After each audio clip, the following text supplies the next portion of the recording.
Hallelujah. Praise the Lord. Hallelujah.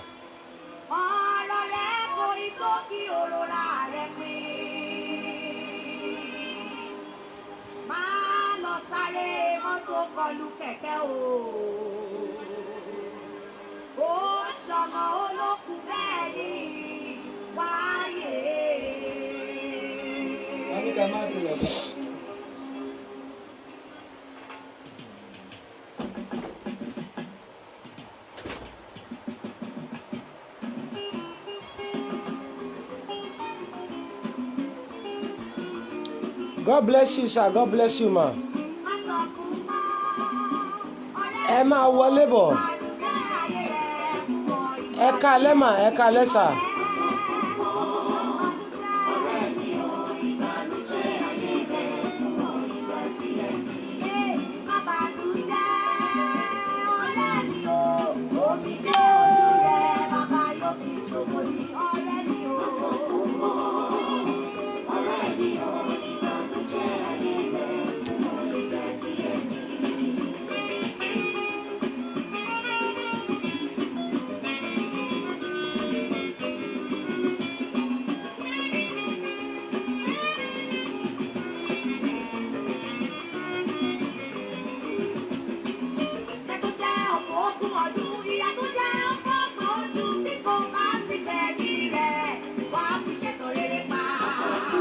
Má sọkún mọ́.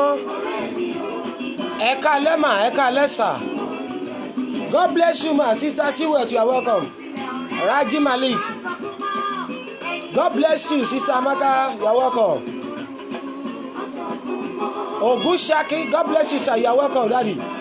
Baba Wakati Eri, you are welcome, sir. Sister Bukola, you are welcome. Precious Kingdom, God bless you. Fatumori Moyosore, you are welcome, God bless you. Ẹ káalẹ́ sà, ẹ káalẹ́ mà. Bá mi kí èèyàn kan sà.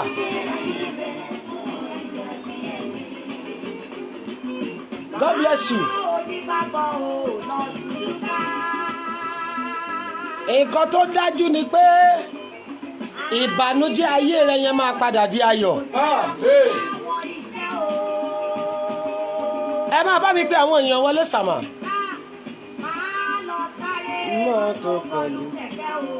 Oh, God bless you, Sister Bumi Ayomide, you are welcome. Sister Mọ́wùnmí, lórúkọ Jésù, ayé yín máa rà àánú gbà. Ẹ káalẹ́ mà, ẹ káalẹ́ sà, ẹ máa bá wọn wọlé bọ̀ sà.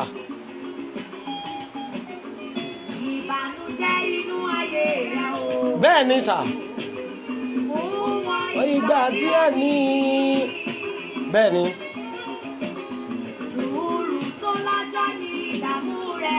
Sùúrù tó lọ́jọ́ ní ìdààmú yẹn sà.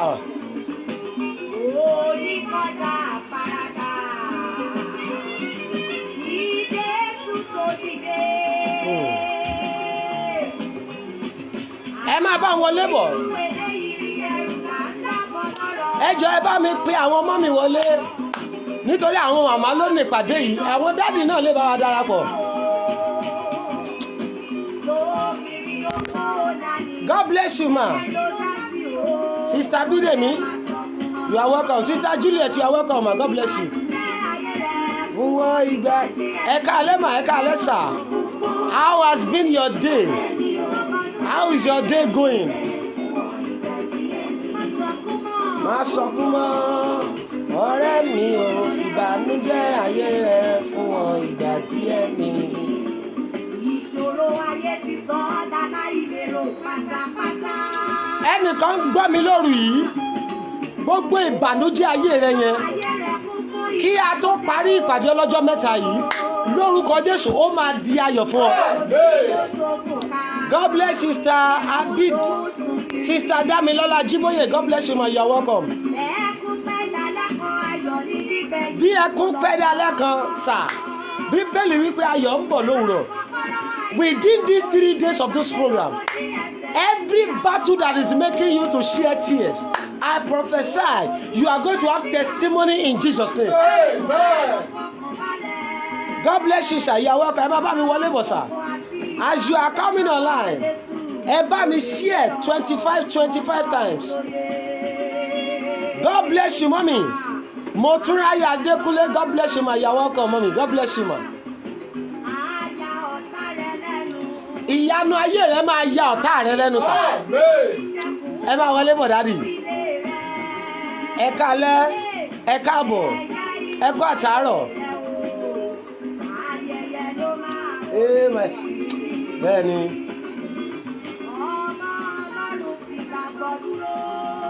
Ọmọ Ọlọ́run ṣe kí ni fi ìgbàgbọ́ dúró.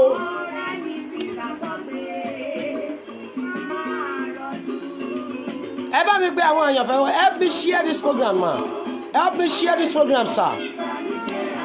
I just want to help you share it 21 times. Help me share it. Bẹ́ẹ̀ni.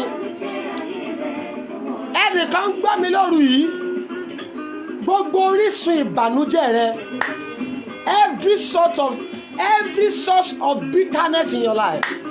By mercy, they are transformed to sweetness in Jesus' name. Amen. Sọ fún Jésù, òun lọ́rẹ́ tí o mọ̀. God bless you, daddy. Olúwaṣọjí Akíntúndé. God bless you, sir. Ẹ máa bọ̀, ẹ máa wọlé bọ̀. Gbogbo ẹni gbọ́ mi ṣọ̀m tó ń ṣàmì. Christiana Ọláòkun, you are welcome. Lórúkọ Jésù, ayé yín máa dìde. Ìbànújẹ́ ayé mi fún wọn ìgbà díẹ̀ ni. That battle you are passing through, mommy, ìwọ̀nba díẹ̀ ni sà. Àìrọ́mọbí ìwọ̀nba díẹ̀ ni. Àìláṣeyọrí yẹn ìwọ̀nba díẹ̀ ni. Mára láàánú yẹn ìwọ̀nba díẹ̀ ni. Èmi ò mẹ́ni làmí tó ṣàmì. Mama Adédèké, God bless you, ma, you are welcome.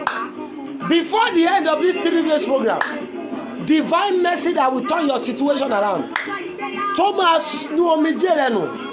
Bó o bá gbàgbọ́ tó ṣàmì ìgbàgbọ́, lórúkọ Jésù, àánú yẹn kó ṣàwárí rẹ.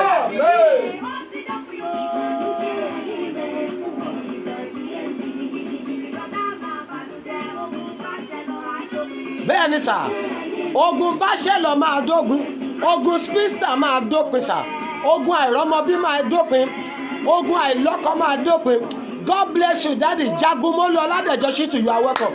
Bàbá màmá mo gbàdúrà. Ẹ̀yin daddy tẹ́ ń connect sà, ẹ̀yin mọ́mì tẹ́ ń wọlé bọ̀. Ìrànlọ́wọ́ tí ń yí ìtẹ̀ ènìyàn padà sà. Bẹ́ẹ̀ bá gbàgbọ́ tẹ́ ṣàmì, àánú Júdà yọ̀ǹda rẹ̀ fún yín. God bless you, Ògúntádé, you are welcome. Ẹ bá mi pín ọ̀rọ̀ yìí. Ẹ bá mi share into WhatsApp group. Ẹ share Messenger. Ẹ share 21 times. Ẹ create watch party. Kẹjá wa bẹ̀rẹ̀ sí ní gbàdúrà yìí. God bless you, Mira Love. You are welcome, my lovely sister. Every battle that have been taking tears in your life, I pray for you tonight. You will laugh over it in the mighty name of Jesus. Amen. Abba. Ẹ máa wọlé bọ̀ mọ́ mi ẹ̀yìn. Ẹ máa bá mi ṣí ẹ rẹ̀. Ayé yín náà máa dìde lọ́dún. God bless you. Wòlíì Ògúnyọ̀yè Olúwaṣeyì, you are welcome, sir. God bless you. Màmá Kẹ́misọ́lá Abíọ́dún Fáṣọlá, ẹgbẹ́ mi sà. Ọ̀rọ̀ tó Olúwa rán jáde rẹ̀. Gbogbo ogun tó ń pa yín ní ẹkún ní ìkọ̀kọ̀. Every battle that is making you to cry within. Tó dẹ̀ fún yín ní ayọ̀ ní ìta. Àwọn tó yẹ yín ká mọ̀ pé ńlá ìkan kọjá. Ajíbóyè ní ìtọ́, you are welcome. Àṣẹ tí mo rán jáde rèé. Bẹ́ẹ̀ bá gbàgbọ́ tẹ́ ṣàmì. Every battle that is making you to cry within and is giving you joy when people are around you, that people did not know that you are going through something. I prophesy that battle today, it is terminated in the mighty name of Jesus Christ. Ẹ máa wọlé bọ̀ sà. Gbogbo àwọn tó ti rí ògo rẹ tí wọ́n ní àwọn máa dá ìdúró nítorí rẹ̀. Lára fún mi, you are welcome. Ẹ máa wọlé bọ̀ sà. Those who have seen your future, the wicked one that have seen the future of your children, ẹni tó ti mọ̀ pé wàá bí ọmọ ológo tó wá dá ìdúró pọ̀ ní ọmọ yẹn bí. Àṣẹ tí mo rán jáde náà rèé, kí a tó parí oṣù yìí, áńgẹ́lì mọ́ṣúárì lórúkọ Jésù kó jí wọn gbé. báyé yìí bá lé tó lè mẹ́lòmíràn kọ́bí tó rọrùn sí mi.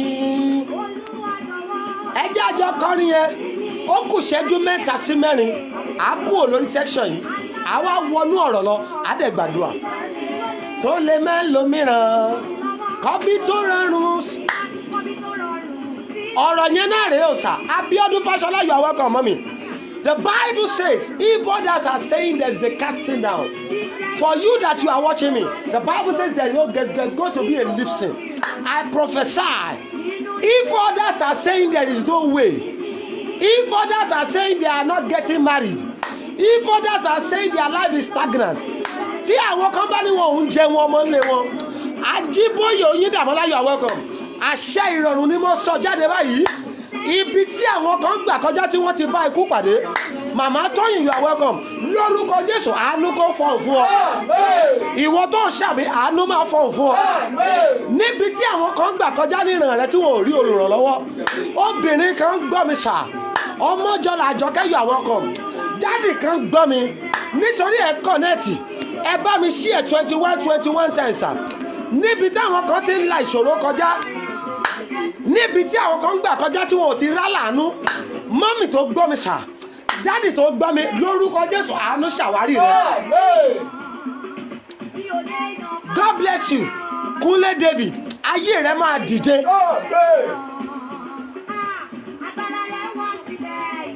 Oh my God, n ò léèyàn bá gbára rẹ hàn. David Ìmọ́lẹ̀, daddy, God bless you sir, ẹ kú ọjọ́ mẹ́ta kẹ́ ẹ lọ rà àánú gbà.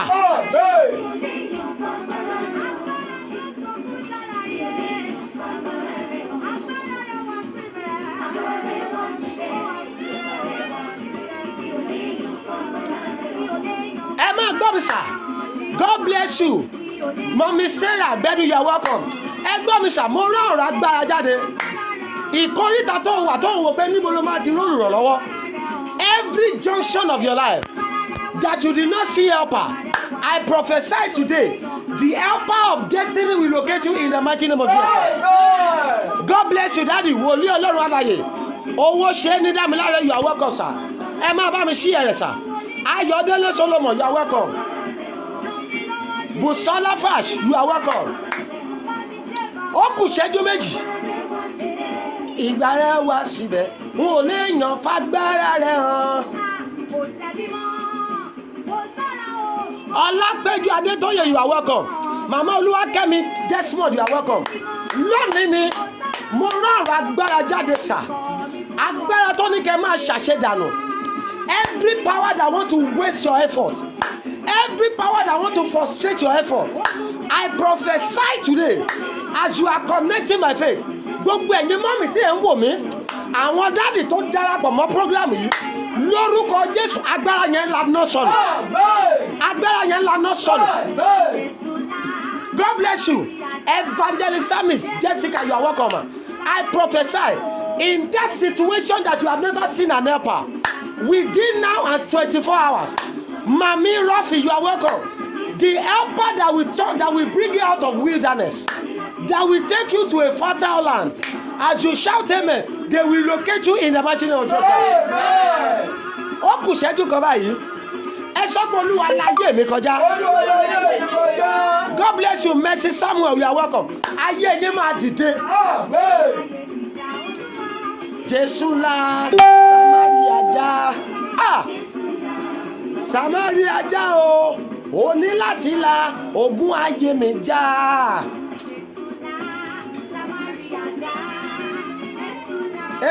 Samaria já o. Ogun ayé mi já. Jésù la. God bless you, Lord Jesus, you are welcome. Ayé rẹ kó bá àánú pàdé.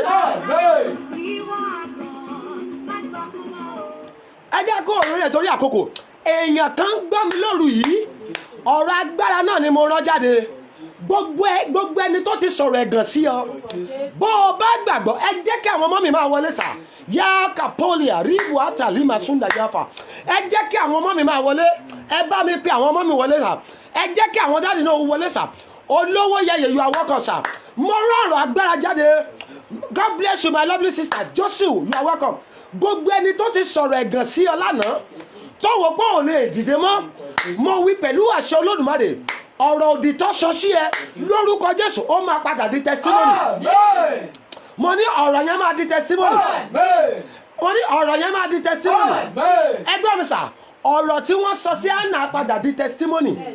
You are not here. Ọ̀rọ̀ yẹn ṣe kí ni? Ó di testimony. Mi ò mẹ́ nílò ọ̀rọ̀ yìí. Àríyọ̀ Tèmítọ́pẹ́ Fọláṣadé, you are welcome. God bless you. Mo gbàdúrà fẹ́ ní sàmì. Gbogbo ẹni tó ti sọ̀rọ̀ ẹ̀gàn sí ọ lánàá tọ́ni sọ̀rọ̀ ara alẹ́ rẹ kò tí ì lọ́kọ. God bless you Kenneth, you are welcome sir. Every mouth that have poisoned you before, every mouth that have cast you down, gbogbo ẹni tó ti sọ̀rọ̀ ẹ̀gàn sí ọ, Ajíbóyè ẹni Tọ̀ṣẹ́gun, you are welcome. Ayé rẹ kò dìde lọ́dún yìí. Ẹni tó ti sọ̀rọ̀ ẹ̀gàn sí ọ tọ́ni mọ́mì yóò rọ ọmọ bí, tọ́ni dádì ò lọ́kọ, tọ́ni dádì ò níyàwó, tọ́ni mọ́mí ò níyàwó, tọ́ni ẹ̀rí wọn aláṣẹ dànù ni wọ́n kò rá láàánú. Mo gbàdúrà ìyanu òjijì tó máa fi wá padà tẹríba fún ọ. Bó o bá gbà mí gbọ́ bí wòlíì tó ṣàmì, Ọlọ́run ni mo ké pè lórí ọ̀rọ̀ yẹn lórúkọ Jésù. Ìyanu yẹn lókè tiẹ̀. Mo ní ìyanu yẹn lókè tiẹ̀. Ìyanu yẹn kó lókè tiẹ̀. Ẹ máa bá mi share rẹ̀ 21 times. Ìwọ tó bá ti share rẹ̀ jẹ́ kí n mọ̀ kó ti share rẹ̀ sà. Mo gbàdúrà ẹni gbàgbọ́ tó ṣàmì, ìkóríta kò yé mi tó wà yẹn, ìkóríta tó ti sú ẹ tó wà.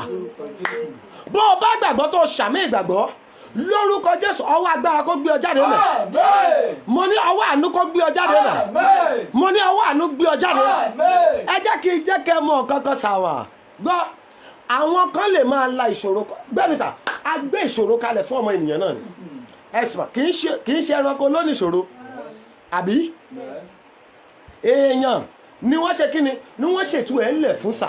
Ṣùgbọ́n ẹni bá lè gbàdúrà ló máa ń bọ́ lọ́wọ́ ìṣòro. Èmi ò mẹ́ni ṣàmì. Daddy, you are welcome daddy. Ìṣòro tó wà tí ò mọ̀jú tú ara rẹ̀, ìṣòro tó mọ̀nà àbáyọ yẹn lé lórí, Ọlọ́run àwọn bàbá mi ni mo pè kí a tó parí 3 days program yìí, ìyẹn kó tó tọjọ́ Friday, àánú tó máa gbé ẹ jáde nínú ìṣòro yẹn lórúkọ Jésù ó yá kó locate tiẹ̀. Ìṣòro tó ń gba omijé lójú ẹ̀ sà, ó ti sunkún láàárọ̀. Oh my God, Olúwa sọ pé èèyàn kan gbọ́ mi báyìí, ó sun ẹkún yẹn mọ́júmọ́ àárọ̀ yìí ni. You wept, ẹkún yẹn ló jí ẹ lójú oorun. You weep overnight. You are in that situation. You were crying that God, when are you going to intervene on my case? I am getting old, but my life is still stagnant. If you are the one, I want you to call me after this prayer. Mo rí gàdàgbà ní Olúwa sọ pé ẹkún yẹn ló so mọ́júmọ́ àárọ̀ yìí. You weep overnight. You were crying that Lord, my situation, I don't like it.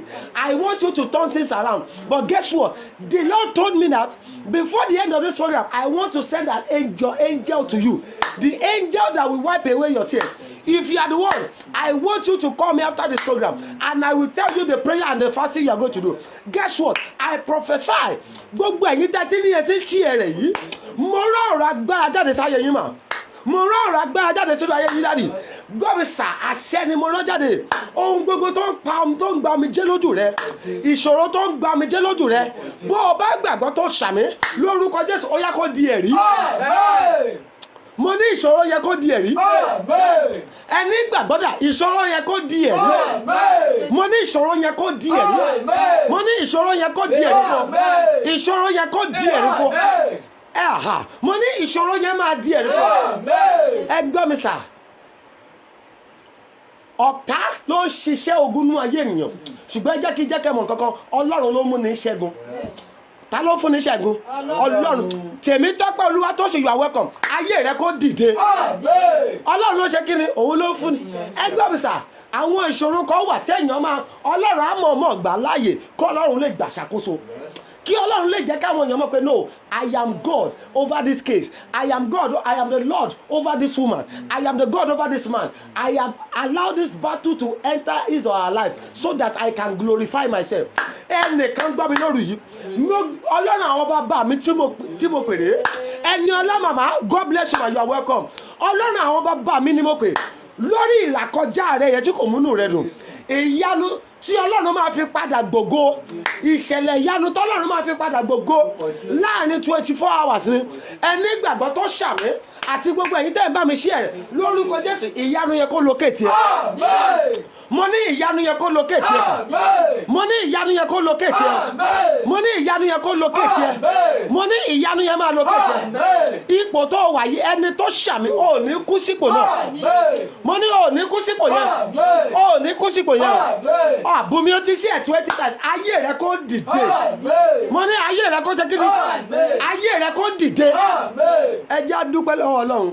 Oyètọ́lá, God bless you daddy. Ayé yẹn máa rí àánú gbà. Olúwa ṣeun fún mi sà. Bẹ́ẹ̀ ni. Ẹgbẹ́ mi bàbá. Ògo ló ń bí ogun. Ẹgbẹ́ mi sà. Tí ò bá sí ogun kò lè sí ògo. Ọláyídé, God bless you man. You are welcome. Ṣẹ́ẹ̀tì Adéọlá, you are welcome. Ayé rẹ kó rí àánú gbà. Ẹ jẹ́ bá mi ṣe ẹ̀rẹ̀. Ẹ jẹ́ káwọn ọmọ mi wọlé. Ẹ jẹ́ káwọn dáàdì wọlé.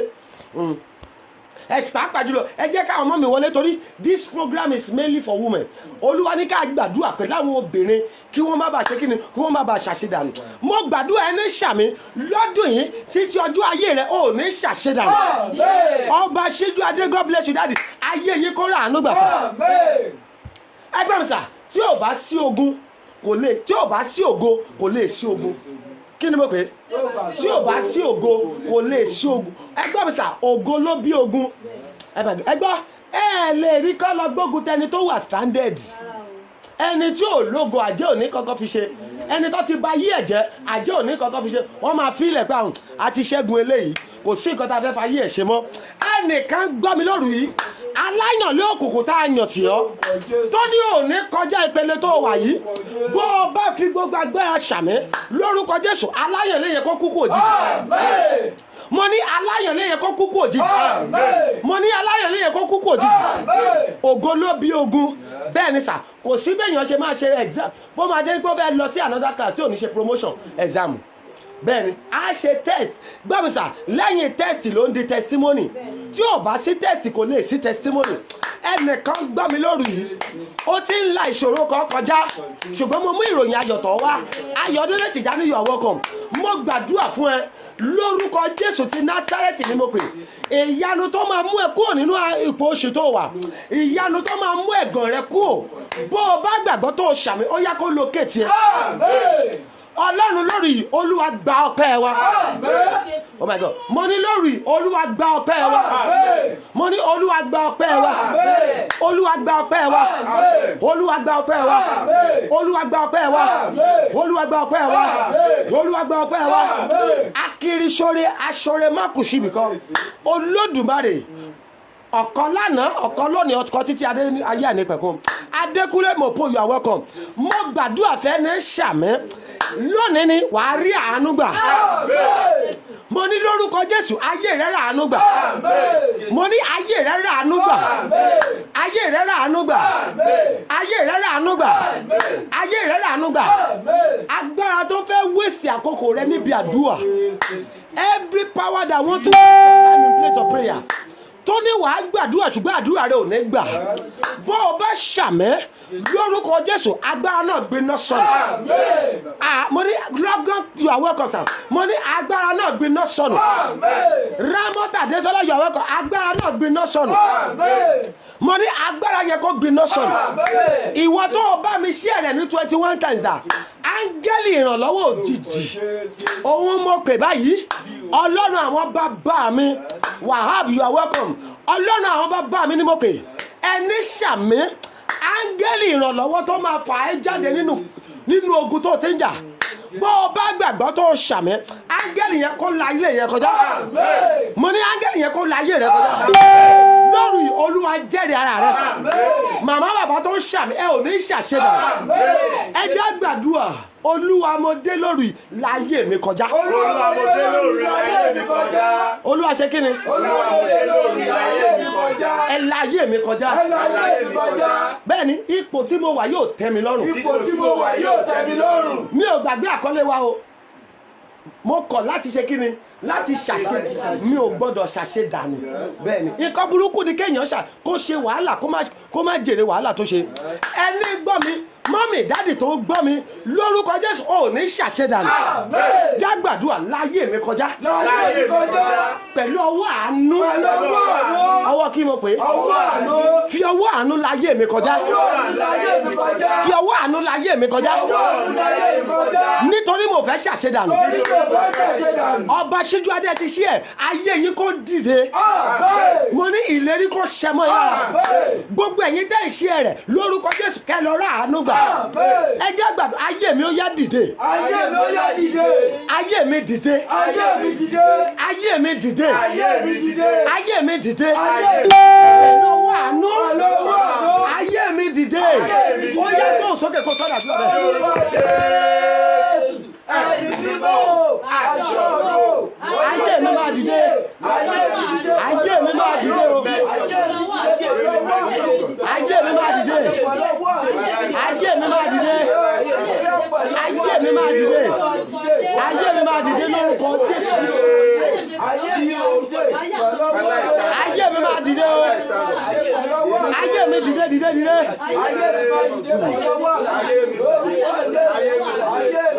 ayé mi dìde lórúkọ Jésù.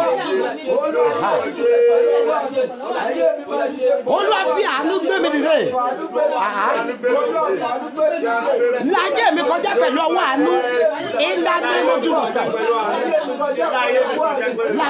láyé mi kọjá pẹ̀lú ọwọ́ àánú.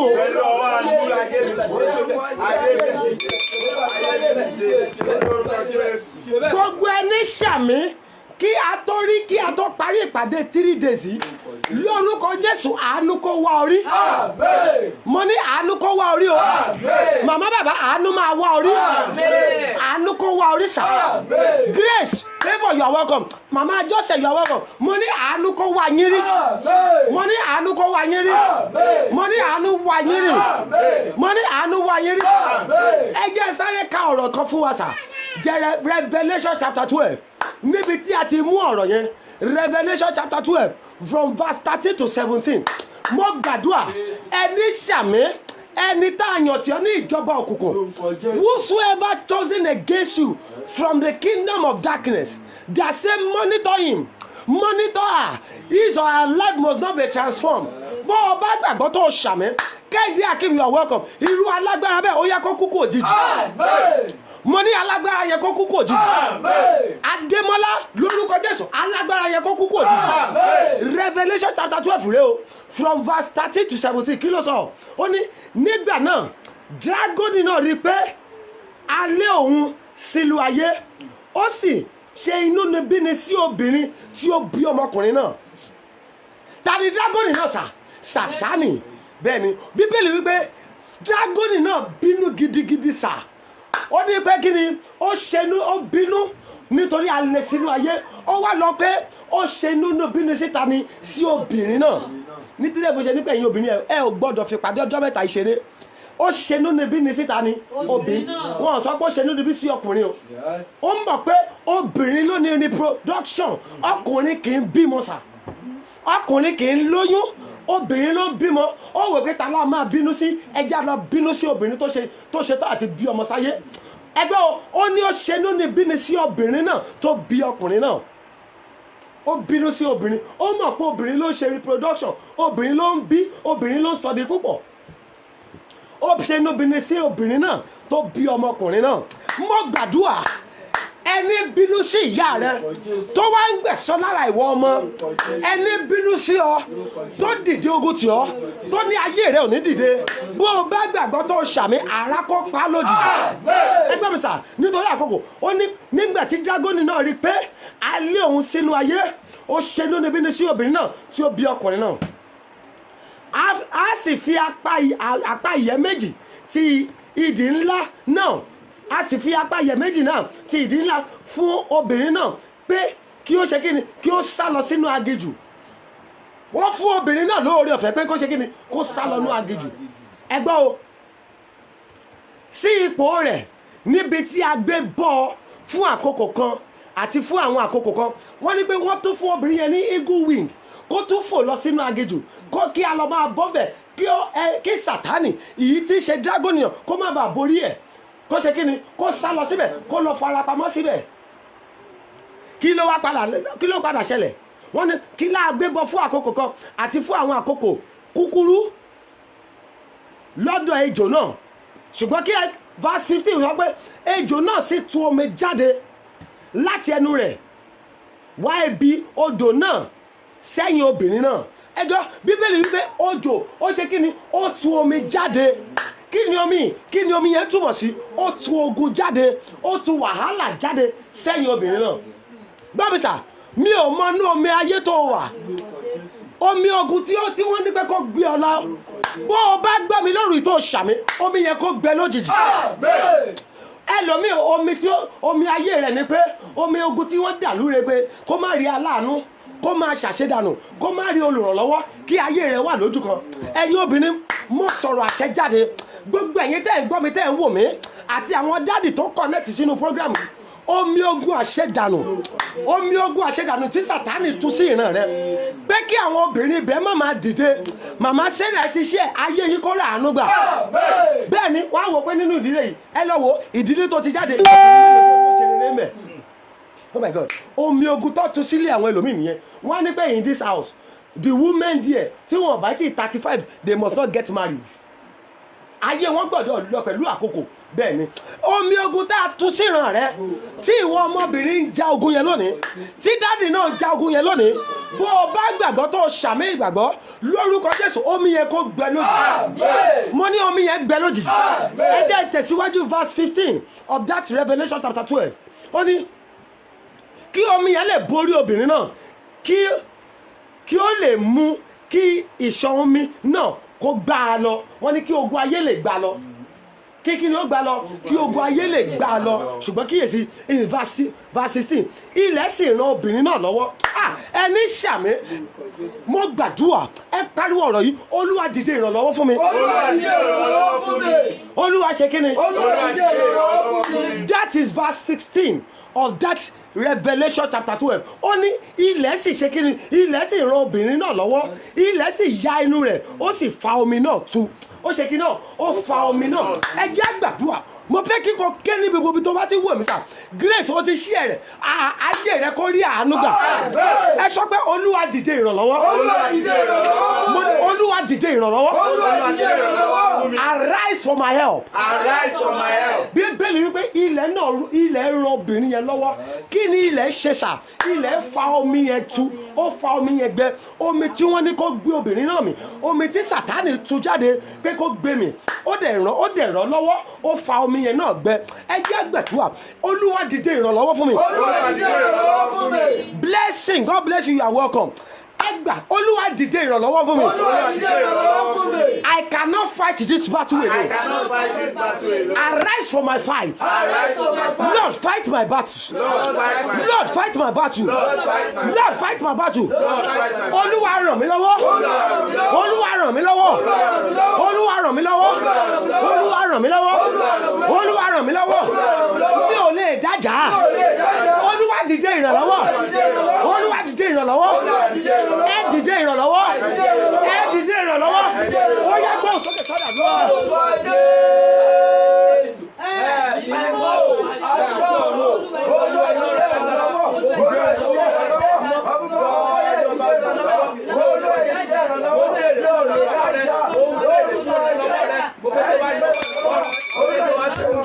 ẹni ṣàmì mo rán ọ̀rọ̀ àṣẹ jáde lónìí lórúkọ Jésù Ọlọ́run kó ràn ẹ́ lọ́wọ́ wàhálà ẹ ti ṣí ẹ rẹ̀ ní ìkóríta tó wà tó ti wọ ìrànlọ́wọ́ bẹ́ẹ̀ bá gbàgbọ́ tẹ́ ẹ ṣàmì àti gbogbo àwọn tó wà online tó ṣàmì ìrànlọ́wọ́ òjijì ó yá kó jálu ayé rẹ̀ mo ní ìrànlọ́wọ́ kó jálu ayé rẹ̀ ó yá kó bá ìrànlọ́wọ́ pàdé Ọlọ́run kó ràn ẹ́ lọ́wọ́ ẹ wò mí sà ẹ gbọ́ ó ní ilẹ̀ sì ran obìnrin náà lọ́wọ́ ilẹ̀ sì ya inú rẹ̀ ó fa omi náà mu tí dragoni náà tún jáde láti ẹnu rẹ̀ sí wọn ẹ gbọ́ this is the last verse 17 of that chapter 12 of Revelation ibẹ̀ yẹn ni mo ń lọ tí mo fẹ́ kó fi ṣeré dragoni náà sì bínú gidigidi ó bínú gidigidi sí obìnrin náà ó sì lọ bá àwọn irú ọmọ rẹ̀ yòókù jagun tí wọ́n ń pa òfin Olúwa mọ́ tí wọ́n sì di ẹ̀rí Jésù mú ta ló lọ bá jagun àwọn irú ọmọ rẹ̀ ta ni irú ọmọbìnrin náà àwa rèé sà we are the descendant of that woman. Ó lọ ṣe kí ni ó lọ bá wọn jagun, especially ó wá parí èsì kan ó ní especially àwọn tó ń pa òfin Ọlọ́run mọ́ tí wọ́n di ẹ̀rí Jésù mú. Ìdí tó ṣe gbọ́dọ̀ gbàdúrà rí ó lọ bá àwọn ọmọ rẹ̀ jagun. Má jẹ́ ó yà ẹ́ lẹ́nu sà. Ọlọ́run fẹ́ràn obìnrin gidigidi. Ẹ gbọ́ ni Bíbélì sọ kankan níwèé Genesis ó ní pé kò yẹ kí ọkùnrin ní nǹkan máa dágbé sà. Jẹ́ kí n ṣe olùrànlọ́wọ́ tó dàbí rẹ̀ fún. That means God value women. Ọlọ́run mọ ìṣe pàtàkì obìnrin. Ẹni ṣàmì gbogbo agbára tó ní ẹ fi ilẹ̀ ayé rẹ kó wà lójú kan gẹ́gẹ́ bí obìnrin. Tó ní ayé rẹ kó wà lójú kan gẹ́gẹ́ bí obìnrin. Tó ní pé bí ayé ìyá rẹ ti ní kí ayé ọmọbìnrin rẹ rí. Gbogbo agbára tó ní pé dádì tó ń kọ̀nẹ́tì tó ní pé kí ayé rẹ rí bíi ti bàbá rẹ. Bó o bá gbàgbọ́ tó o ṣàmì lórúkọ Jésù agbára yẹn kó lanà sọ. Gbọ́ mi sà. Ayé tó bá rí tó dìde lẹ́yìn Ọlọ́run wàá rí obìnrin nídìí ẹ̀. Oh my God, ọ̀rọ̀ yẹn ò tí ì yé o. Ayé tó bá rí tó dìde lónìí tó wò pé no, this man is great, àwọn èèyàn yìí ga, wọ́n lówó, wọ́n ṣe gbá, lẹ́yìn Ọlọ́run tó gbé wọn dìde wàá rí ìyàwó wọn lẹ́gbẹ̀ẹ́ rẹ̀ sà. Wàá ṣe kí ni? Wàá rí tó o bá rí ìyàwó wọn wàá rí ìyá wọn sà. Bẹ́ẹ̀ ni nítorí pé wọ́n mọ̀ pé àdúrà wọn kì í ṣe kékeré. Ọlọ́run respect àdúrà obìnrin. Ó fẹ́ràn rẹ̀ tí ò ṣe kékeré sà. Ṣẹ́rí mà nítorí ẹ̀ ní Sátánì ṣe gbógun tí wọ́n gbé ẹ fi ilẹ̀ ẹja lọ bárò àwọn ọmọ rẹ̀ jagun. Bẹ́ẹ̀ ni kí ayé wọn kó lè ṣe kíni kó lè wà lójú kan. Ẹni gbọ́ mi Sylvia Brown, you are welcome. Àṣẹ ni mo rán jáde. Every power that want to torment you as a woman, every power that want to waste your effort as a woman, every power that wants you in your house not to be relevant. Ọ̀pọ̀lọpọ̀ obìnrin ò wà relevant nínú ilé.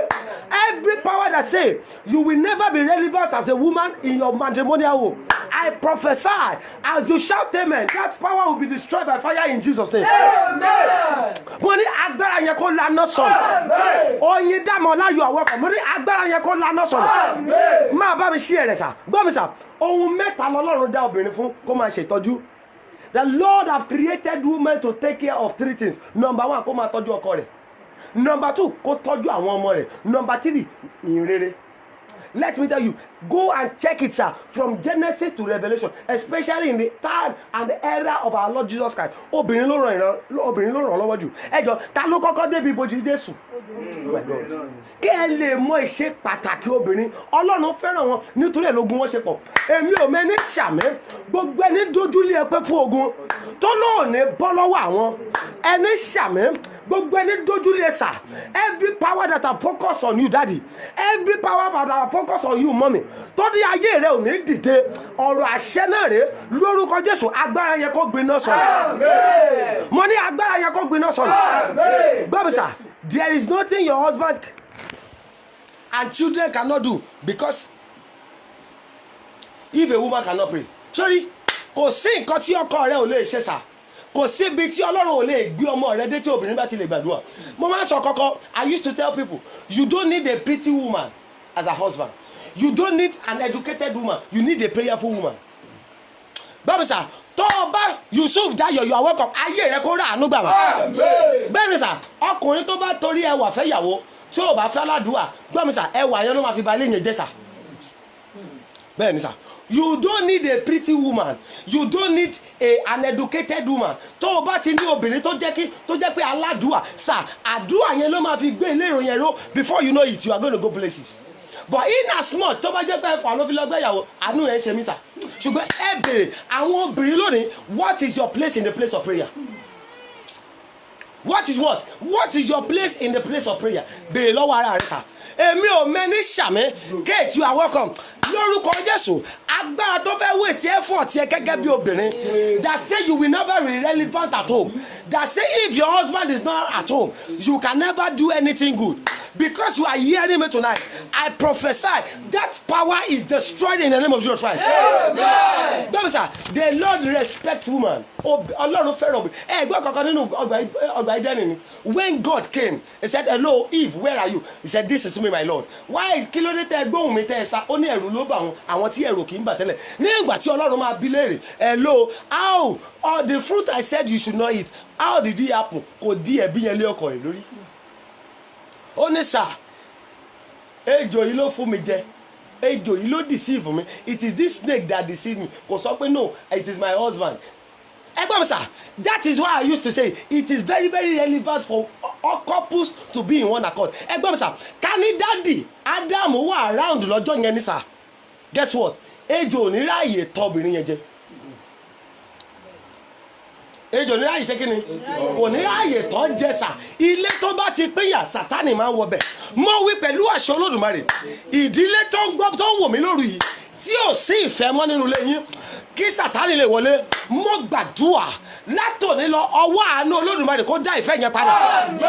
mo ní ọwọ́ àánú kó dá ìfẹ́ yẹn padà. mo ní ọwọ́ àánú kó dá ìfẹ́ yẹn padà. let me tell you, prayer is the solution to every battle. obìnrin tí ò bá lè gbàdúrà, ilé yẹn wà nínú ogun sà. ilé yẹn ṣe kí ni. let me tell you, Satan can disturb everything but he cannot disturb prayer. let me, I used to say it, tó o bá ti jáládùúgbò àgbàgbé ẹ gbogbo ogun ló lè borí. gbàmísà, tó o bá mọ orí kan sọ́ọ̀rì lórúkọ rẹ, ọ̀gá yín gan ni Sátánì. oh my God, tani ọ̀gá akọrin. tó mo fẹ́ mọ orú orin tó mọ̀ ń kọ, either hip hop, either Lucky Dube, either gospel. I don't know the kind of song you want to sing. You have a master and your master is Satan. So Satan did not respect your song, but in as much you can pray, nǹkan tí Sátánì ò lè ṣe ni, Sátánì ò lè gbàdúrà sá.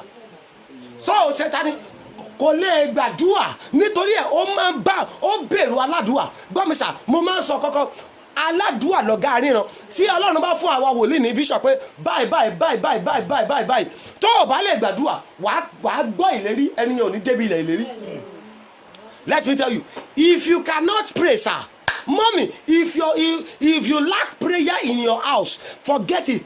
The good vision will always come towards you. tòótọ́ ni kì vision yẹn confirm ni, but because you cannot pray, it is prayer that will uphold your vision, that will make it a reality. Someone is saying my home is on the verge of breaking. Not ilé ẹ̀ ti fẹ́ kẹ́ni ó fẹ́ dàrú. Ọlọ́run mama, Ọlọ́run ti rán ọ̀rọ̀ rẹ̀. Yusuf Dayo, you are welcome. Mo wí pé I don't know you before the Lord said there is a home that is on the verge of breaking. Ìtúsílẹ̀ ìtúkáfẹ́ wà. Mo wí pẹ̀lú àṣẹ Olódùmarè, because you are hearing me tonight. The hand of mercy that will restore your home. As you shout amen, God is going to stretch it in that house in Jesus' name. Amen. Ẹgbọ́n mi sà, bí Ọlọ́run bá ṣe ìlérí ohun rere fún ọ, àdúrà ló máa fi mú ìlérí yẹn ṣẹ. Gbọ́ mi sà, wọ́n ní pé kọ́ máa gbọ́lẹ̀ rí. Wọ́n àìmọye sà tí mo ti rádé lórí ẹ̀. Kí ló ṣe ẹ́? Adére lórí ẹ̀. Wọ́n ní dáàdi àwọn tí ń gbọ́. Ṣùgbọ́n guess what? Ẹni tọ́lọ́run ní kó gbàdúrà, tọ́lọ́run sọ ìlérí púpọ̀ fún ayé ẹ̀ wà lójú kọkọ̀ wọ́n tún jáládùá. Kò ṣe kí ni? Kò jí aládùá. Let me tell you, prayer is the driving force to the fulfilment of God's promises in your life. Prayer is the driving force. Òun ló máa wá ọkọ̀ yẹn dé ilẹ̀ ìlérí fún ọ. Bó o bá ti lè gbàdúrà gbàgbà, ayé yẹn ò lè dààmú. Prayer is the peace during storm.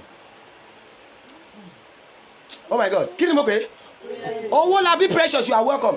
Prayer is Benson Joshua, God bless you, you are welcome sir. Prayer is the peace during storm. Bí o bá là kàn kọjá gbàgbé ẹ̀, bó o bá ti lè gbàdúrà kò sí bí ogun yẹn ṣe lè pẹ́ tó ó máa padà lọ ní sà. Ó máa padà lọ ní sà. Prayer can push God to do what he does not have planned to do. Oh my God, ẹ gbọ́, àdúrà máa ti Ọlọ́run láti ṣe ohun tí ò fẹ́ ṣe. A ṣe kí ni? A ti láti ṣe ohun tí ò fẹ́ ṣe sà. He is not ready to bless you, but because you can pray. Ó dé ọ̀dẹ̀ rẹ láàárọ̀. But get to you in the afternoon, you are praying. Gbọ́dọ̀ sà, a ṣe nǹkan tí ò fẹ́ ṣe. There is a woman I heard about. Ṣẹ́ni, ìgbà tó yá làwọn ọmọ ìyá lọ gba ṣọ́ọ̀bù. Bọ́bá délé láàárọ̀, ìyá máa wà nílẹ̀, á sùn sílẹ̀. Kí ló ṣe? Orúkọ Jésù, gbé àwọn ọmọ mi dìde, gbé àwọn ọmọ mi dìde. Ẹ jẹ́ kí àwọn ọmọ mi rọ́nà lọ. Láàárọ̀ àdúrà ni. Lọ́sàn-án tẹ́ ẹ bá dọ́dọ̀ ìyá àdúrà ni. Lálẹ́ àdúrà ni. Ìyá tún gbàdúrà láàrin òru sà. Gbogbo àwọn ọmọ ti make ẹ̀. Ìgbà tó yá làwọn ọmọ wò pé dá mọ́mì àdúrà yìí ti tó, ẹ má yọra yín. Wọ́n lọ ṣe kí ni? Wọ́n lọ gba ṣọ́ọ̀bù fún mọ́mì. Ǹjẹ́ ẹ jẹ́ mọ̀ pé níbi tó ti gba ṣọ́ọ̀bù fún mọ́mì, mọ́mì á tún dàyà délẹ̀, á tún máa gbàdúrà. Mọ́mì will be praying. Olúwa, àwọn ọmọdé yìí wọn ò gbọ́dọ̀ dòkú, wọn ò gbọ́dọ̀ ṣègbà, wọn ò gbọ́dọ̀ ṣàwo. Á tún máa gbàdúrà níbi tó sùn sí. Bá àwọn èèyàn bá fẹ́ rajà, á sọ fún wọn pé ẹ lọ mú bẹ̀ kẹ́ ẹ fowó sínú báskẹ́ẹ̀tì. Nítorí ìyá yẹn jẹ́ aládùúà sà, àwọn ọmọ rẹ̀ dẹ̀ dìde. Ẹnìkan gbọ́ mi lóru yìí, ìgbé ayé àdúà tó máa fi ṣe kíni tí ayé rẹ máa fi dìde bó o bá gbàgbọ́ tó ṣàmì lórúkọ Jésù kó wọnú ayé rẹ. Let me tell you ẹ̀gbọ́n tó lórí yẹn sọ kankan prayer is the key. Prayer is the key. Prayer is the master key. Jesus started with prayer and ended with prayer. Prayer is the master. Let me just tell you, prayer is the key that openeth all doors. Prayer ló ṣe kí ni? A ṣí gbogbo ilẹ̀kùn sà. Èmi ò mẹ́ni tó là mí. Àṣẹ ni mo rán jáde. Gbogbo agbára tó lò máa fi ọjọ́ orí rẹ ṣòfò. Bó o bá gbàgbọ́ tó ṣàmì ni lórúkọ Jésù agbára yẹn kó lànà sọ̀rọ̀. Let me tell you, ìdí tó ṣe gbọ́dọ̀ gbàdúrà à ń wọnú àdúrà márùn lọ nìyẹn. We want to pray just 5 points of prayer and we are going to close for today. Join me tomorrow. Let me tell you, Olúwa sọ pé everybody tomorrow, either you have totally bímọ, either you have your children or you are yet to have your children. Ẹgbẹ́ mi, when you are coming tomorrow, write out the name of your children. Ìwọ tó o bá ní picture wọn lọ́wọ́, ẹ kó picture wọn pàdé mi online sir. Olúwa ní pé I want to visit them by mercy. Àwa kọ́ ló níṣẹ́ ìyanu, it is not us but it is God that dwell in us. Òun ló fẹ́ ṣiṣẹ́ ìyanu yẹn sir. Get your picture ready tomorrow, the picture of all your children. Ẹnìkan gbọ́ mi, ibi rere tí ìran rẹ ò dé rí, ibi rere tó ṣòro dé fún wọn ìyá àti bàbá, àwọn ọmọ rẹ kí a tó rí 2021 lórúkọ Jésù wọ́n máa débẹ̀ nírọ̀rùn. Ó kéré wọ́n máa débẹ̀ nírọ̀rùn. Get the picture of your children. Sẹ́rí ìwọ tó ń wojú Olúwa fọ́mọ, you that you are looking unto the Lord for the fruit of the womb, or you are yet to get married, that this is the one way the Lord says you do it. Write the name of the children that you are going to give birth to. Orúkọ tó o fẹ́ jẹ́ káwọn ọmọ tó o máa bí jẹ́ àánú kan fẹ́ fọhùn sà ó dẹ̀ máa yí ìtàn yẹn padà. Ẹ kọ orúkọ yẹn ní ọ̀la sà kí a jọ pàdé. Ẹnìkan gbọ́ mi gbogbo agbára tó ní wàá ṣàṣedànù lórí ọmọ abiyamọ tó fi kọ́ra ṣàmì ìta yẹn lànà sọnù agbára tó ní kó ṣàṣedànù lórí ọmọ agbára tó fẹ́ waste effort wẹ lórí ọmọ tó fẹ́ waste wọ dádì tó fẹ́ waste effort dádì tó fẹ́ waste effort mọ́mì lórí ọmọ bẹ́ẹ̀ bá gbàgbọ́ tẹ ṣàmì agbára yẹn kó lànà sọnù. Ẹ wò mí mo fẹ́ kájọ gbàdúrà jẹ́ sọ ìrírí kan fún ọ gbọ́ mi sà arákùnrin kan fẹ́ ṣèyàwó mo fẹ́ trigger ẹ kó o lè gbàdúrà mo fẹ́ trigger mọ́mì kó gbàdúrà mo fẹ́ trigger dáàdì kó gbàdúrà sà ó fẹ́ ṣe ìyàwó nígbà tó dọjọ́ ìyàwó ẹnu bàbá mi nínú Olúwa kọ́ mo ti gbọ́ wọ́n ní sà nígbà tó dọjọ́ ìyàwó wọ́n ṣàrí ọkọ ìyàwó tó ń ké ẹ̀ ló kí ló ṣe ẹni lọ́jọ́ ayọ̀ rẹ̀ lọ́jọ́ ayọ̀ rẹ̀ lọ́jọ́ ayọ̀ rẹ̀ ẹni lọ́jọ́ ayọ̀ rẹ̀ lọ́jọ́ ayọ̀ rẹ̀ o lọ́jọ́ ayọ̀ rẹ̀ ó ní dáàdì lóòótọ́ ní lọ́jọ́ ayọ̀ òun ṣùgbọ́n ọjọ́ ayọ̀ yẹn ò pé wọ́n ní kí ló ṣẹlẹ̀ gbọ́mísà ní ìgbà tó máa dáhùn ó ní alẹ́ àná mọ́júmọ́ àárọ̀ yìí ni ìyá òun jáde láyé ó ṣe kí ni ìyá rẹ̀ jáde láyé a day the night a night before the wedding níyà yẹn jáde láyé wọ́n ní pé wá dé stop wedding ó ní àwọn ẹbí ìyàwó gbà wọ́n ní kí àbúrò ìyàwó kó wọṣọ ìyá òun kó wá jókòó lọ́jọ́ ẹ̀yẹ òun.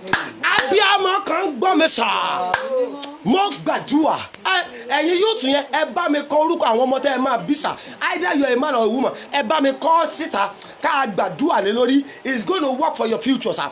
Abíámọ kan gbọ́ mi sà agbára tó ní kí ẹlòmíì gba ipò rẹ lọ́jọ́ ẹ̀yẹ àwọn ọmọ rẹ ìyá yẹn ṣe wàhálà ó rí ọjọ́ ẹ̀yẹ yẹn wọn ò jẹ́ ó jẹun lọ́jọ́ ẹ̀yẹ yẹn bí akatolia èlì fàdúlì màrúbì àkàtà àgbàsá ìyá yẹn sáré kiri ó wò pé no ọmọ mi fẹ́ ṣèyàwó ọmọ mi fẹ́ lọlé ọkọ ọmọ mi fẹ́ gbéyàwó ṣùgbọ́n kíyèsí òru ọjọ́ mọ́júmọ́ ọjọ́ ìyàwó náà pa ìyá ọkọ ìyàwó òde ṣe dádúró sà wọ́n ní ẹ lọ ṣe nítorí àwọn ti pe àwọn èèyàn ẹnìkan ṣàmì agbára tó dùn máa pa ọ́ lójijì agbára tó ní kó ṣe wàhálà ṣùgbọ́n kí ẹlòmíì jèrè rẹ lọ́jọ́ ìkẹyìn bó o bá gbàgbọ́ tó o ṣàmì tó o bá mi ṣí ẹ̀rẹ̀ nígbà méje lórúkọ Jésù agbára yẹn kó lanà sọnù mo ní agbára yẹn lanà sọnù mo ní agbára yẹn lanà sọnù agbára yẹn lanà sọnù ẹgbẹ́ mi sà mo gbọ́ kankan lẹ́kọ̀ọ́ yìí mo gbọ́ kankan láìpẹ́ yìí bàbá yẹn náà ó ṣe kí ni ó ti rẹ́dì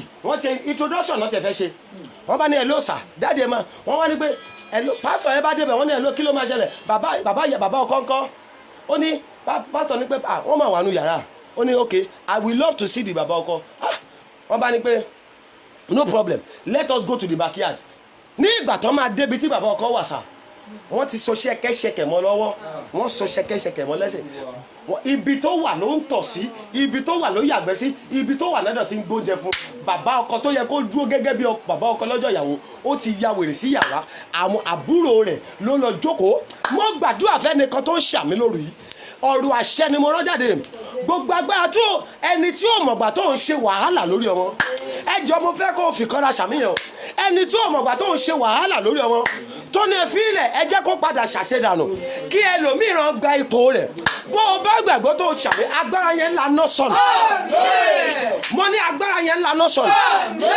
mo ní agbára yẹn lànà sọnù mo ní agbára yẹn lànà sọnù nítorí àkókò ẹ jẹ́ gbàdúrà ìjọba amúniṣiṣẹ́ má jẹ́ ní jèrè ìjọba amúniṣiṣẹ́ má jẹ́ ní jèrè kàpọ́ọ̀lì brado sinda yafa ó yá fàyà lórí mi. ó yá fàyà lórí mi.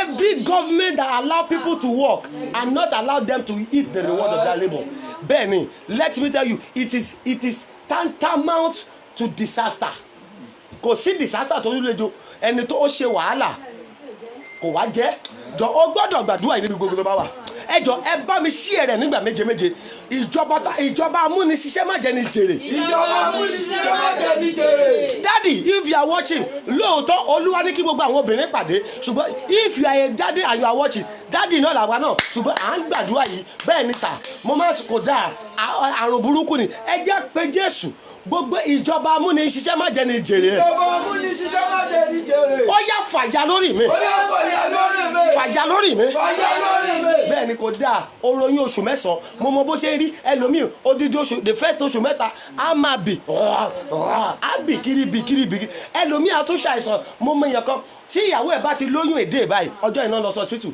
ó dijọ́ tó bá bímọ until that woman give birth kí wọ́n tó kúrò lọ́sibítù ẹgbọ́n tó bá tún kúrò tó bá bímọ tó á ṣẹ̀ tún lo 3 months lọ́sibítù kó tó máa bọ̀ nílé indirectly ó ti lo ọdún kan àtòṣù kan kò ṣé irú ẹ̀ nìyẹn ṣó yẹ kó wá bímọ tán káwọn ọmọ yẹn wá dala kó dìde tán kó má tó wá jèrè ọmọ yẹn ẹjọ́ ẹjá gbàdúrà ìjọba amúniṣiṣẹ́ má jẹ́ ní jèrè. ìjọba amúniṣiṣẹ́ má jẹ́ ní jèrè. lórí mi ó yá fàyà. lórí mi ó yá fàyà. nǹkan burúkú ni wọ́n ní ó ròyìn fóṣù mẹ́sàn-án ó pọ̀n mi fọ́dún mẹ́ta wàá yáwó làpò wàá yáwó gúrúmí the time that you are supposed to eat you are unable to eat instead of you to eat you will send that money as a money for handout to your children. ẹjọ abiyamọ kan gbọ́ mi lórí olúwa sọ pé you are crying over your firstborn lórí àkọ́bí rẹ ó wò pé nígbà ọlọ́rọ̀ ọmọdé yìí máa dá àkókò náà rèé olúwa nípò fẹ́ yí ìtàn ọmọ yẹn padà bẹ́ẹ̀ ni sà olúwa sọ pé abiyamọ kan wò mí àbí second born ẹ bà ẹ́ nínú jẹ́ nítorí ìgbésí ayé tó ń gbé olúwa sọ pé ọmọ ológo lọmọdé yìí nítorí ẹ̀ ni wọ́n ṣe ń gbógun tì í bẹ́ẹ̀ ni sà olúwa sọ pé èèyàn kan gbọ́ mi lórí àkọ́bí rẹ ló ń bà ẹ́ nínú jẹ́ ṣùgbọ́n lọ́jọ́ àkọ́bí rẹ yìí olúwa sọ pé ìnira ló fi bí wọ́n dẹ̀ ti jíṣẹ́ fún ẹ pé ìránṣẹ́ ọlọ́run rẹ ṣùgbọ́n lónìí ọ̀tá ìdílé bàbá rẹ̀ ọ̀tá ìdílé ọkọ tó ti fẹ́ yàwó tó ti fọ́kọ olúwa sọ pé wọ́n yí ògo ọmọ náà padà wọ́n wá sọ ọmọ yẹn dìdàkudà ṣùgbọ́n olúwa ní pé àánú sì fẹ́ fọhùn lórí ayé ọmọ yẹn ẹ jẹ́ àgbàdua ìjọba amúniṣiṣẹ́ má jẹ́ ní jèrè. ìjọba amúniṣiṣẹ́ má jẹ́ ní jèrè. Every government that wants me to work and does not allow me to eat the reward of my labour. every government that want me to work and not allow me to eat it. olúwa fa ìjọba yẹn ya ẹ fa ìjọba yẹn ya ẹ fa ìjọba yẹn ya ó yẹ gbóhùn sókè àtọ́nà.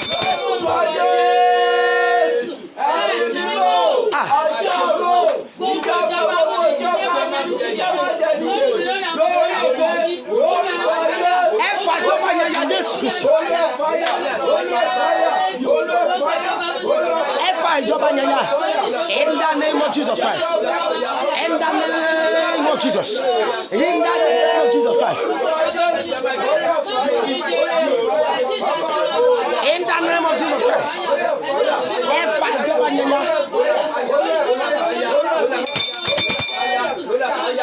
Jésù Olúwa wa. Ẹ jẹ́ jẹ́ gbàdúrà kejì tí mò ń bọ̀ yìí.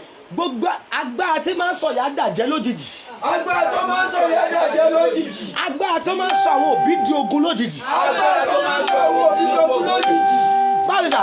When you wọ́n ò ń ṣe wàhálà síbẹ̀ wọn ọ̀rẹ́ wọn ò kì í ṣàjẹ́sìn ìgbà tó ń rán àwọn ọmọ yẹn lọ léèwé ò ń ṣàjẹ́ oh my God ìgbà tó ń rán àwọn ọmọ yẹn lọ sí school ò kì í ṣe àjẹ́ ìgbà tó ń yáwó tó ń gbàárù tó fi ń rán àwọn ọmọ yẹn lọ you are not a witch àwọn ọmọ yẹn wá dìde tán wọ́n travel out ṣeréṣeré wọ́n ti di ọ̀gá iléeṣẹ́ ìgbà iná wá àwọn ìka èèyàn wọ́n wá sọ ìyá di àjẹ́ ọmọ ni àwọn máa rí ìyá rẹ̀ lójú oorun bẹ́ẹ̀ ni sà àwa máa fi àdá lé kiri lójú oorun wọ́n máa ní pé ìyá rẹ̀ ló wòlíì tí Ọlọ́run ò bá tá ní pé ìyá rẹ̀ ló ń ṣe ẹ́ ìyá rẹ̀ ò dẹ̀ ṣe nígbà tí ò tí ì jẹ́ èèyàn ìgbà tó dìde tán ni ìyá rẹ̀ wá ṣe ṣe àwọn agbára kan ni kọ́mọ yẹn kọ́dọ̀ yẹn ọmọ yẹn á wá kọ̀yìn sí ìyá rẹ̀ pé no the help my mother is supposed to receive let me go and give àbúrò rẹ̀ oh my God ìṣẹ̀lẹ̀ yẹn ló ṣẹlẹ̀ nínú ayé bọ̀bọ̀ kan gbọ́mísà kí ló ṣẹlẹ̀ nínú ayé rẹ̀ arákùnrin ìyá rẹ̀ ṣe wàhálà lé lórí tọ́ bọ́mọ ìdè ṣe ó de world basketball àti gbogbo èèyàn mọ̀ mo ò ní dárúkọ rẹ̀ sà wọ́n mọ arákùnrin kárí gbogbo ìlú òyìnbó gbọ́mísà lẹ́sẹ̀kẹ́ ìyàwó méjìlá lọ bàbá wọn fẹ́ lẹ́sẹ̀kẹsẹ̀ ìyá yẹn nígbà tá a ṣe ní máa tú ó wá rí pé ó ti mú ìyàwó ìyá tiẹ̀ wà Nàìjíríà ìyá ń jẹ́ nílùú Ìbàdàn ó ti mú ìyàwó ó ti mú lọ ìlú òyìnbó bí ẹ̀mẹ́ta ó ti kọ́lé fún ìyàwó ní Lẹ́kí gbogbo ọmọ tí ìyàwó bí ó ti gbé wọn lọ sílùú òyìnbó ní ìgbà tí ìyá yẹn gbàdúrà tí mo fẹ́ ní kó gbà yìí bẹ́ẹ̀ ni sà àṣírí tú sà àwọn tó bu arákùnrin yẹn lójú ó dẹ̀ ṣí dànù lẹ́sẹ̀kẹsẹ̀ ìyá ọmọ yẹn wá nígbà kí ló ṣẹlẹ̀ ní ìgbà tí ìyàwó burúkú máa sọ̀rọ̀ ó ní pé kò ṣẹ̀ṣẹ̀ ń bẹ̀ òun rí i pé ìyá rẹ̀ ò mọ̀ ń lò léun ṣe kí ni òun dẹ̀ yí ojú ẹ̀ kúrò lára ìyá rẹ̀ òun yí ojú ẹ̀ wá sọ́dọ̀ tòun gbogbo ìrànlọ́wọ́ tó yẹ kí ìyá ẹ̀ rí gbà ìyàwó ló ṣe kí ni lórí gbà mo fẹ́ kó jẹ́ àjọ gbàdúrà má gbàgbé ìyá dẹ̀ ti jìyà fún ọ̀pọ̀lọpọ̀ ọdún tó bá sọ pé ìyá ìlú bí lájágá wọn ní láíláí kò possible báwo láyé wọn ṣe rí dáadáa báyìí ogun tó máa ń sọ ìyá di àjẹ́ lójijì ẹjọ́ já gbàdúrà mo ò fẹ́ kó o mísì ìpàdé ọjọ́ méjì tó kù yìí má gbàgbé get picture àwọn ọmọ rẹ get picture àwọn ọmọ yẹn ìwọ tó ti bímọ kọ orúkọ àwọn ọmọ yẹn já àwọn orúkọ tó fẹ́ jẹ́ ká àwọn ọmọ yẹn jẹ́ bá mi kọ jáde ẹ jẹ́ àjọ pàdé nínú àdúrà yìí ẹ porúkọ Jésù ogun tó máa ń sọ ìyá di àjẹ́ lójijì. ogun tó máa ń sọ ìyá di àjẹ́ lójijì. wọ́n ní your mother is a witch run away from her. hey ìyàwó á máa jìyà ọmọ á máa jẹ tọ́kì lẹ́kọ̀ọ́ bẹ́ẹ̀ ni ìyá á máa mọ̀gì lẹ́kìtì áàkà pọ́lì màrúbíà mo fẹ́ kó ká Ọlọ́run gbọ́dọ̀ ṣẹ̀ṣà o tí ì mọ̀ ni o ọjọ́ iwájú tí àdúrà yẹn bá bẹ̀rẹ̀ sí nígbà ló wá wọ pé mo bá wòlíì kan pàdé lórí Facebook àdúrà tó ní ìgbà yẹn bó o bá gbà tó bá lọ ṣẹlẹ̀ wá wò pé wọ́n ti sọ̀rọ̀ yìí fún mi rí mi ò kà sí ni ẹ pé Jésù sà olùgbàlà ẹ dìde olùgbàlà dìde ogun tó fẹ́ sọ mí di àjẹ́ lójijì. ogun tó fẹ́ sọ mí di àjẹ́ lójijì. nígbà tí àwọn ọmọ mi bá gòkè. nígbà tí àwọn ọmọ mi bá gòkè. Olúwa ṣẹ́gun yẹn lónìí. Olúwa ṣẹ́gun yẹn lónìí. ogun tó máa ń sọ òbí di àjẹ́. ogun tó máa ń sọ òbí di àjẹ́. wọ́n ní máa sá fún dádì ẹ o dádì ẹ yẹn ò fẹ́ràn rẹ o ògo ayé ẹ ló fẹ́ mú o ta ló máa gbọ́rú ẹ̀ tí ò ní sádànù wọn ò dẹ̀ mọ̀ pé kì í ṣe bẹ́ẹ̀ àwọn agbára kan ní sà ẹ pé Jésù ẹ sọ fún Ọlọ́run gbogbo ogun tó máa ń sọ òbí dàjẹ́ lójijì. gbogbo ogun tó máa ń sọ òbí dàjẹ́ lójijì. tó ní àwọn ọmọ mi ò ní tó fẹ́ kàyìn àwọn ọmọ mi sí mi. tó fẹ́ kàyìn àwọn ọmọ mi sí mi. kí lẹ̀ ń ṣe. kí lẹ̀ ń ṣe. ó yá jáde. ó yá jáde. ẹ̀mí mọ́ wo ogun náà. ẹbí ogun náà wò. ẹbí ogun náà wò. ẹbí ogun náà wò. ẹbí ogun náà wò. ó yá gbọ́dọ̀ tó tẹ̀ sọ́dà lọ́bẹ̀.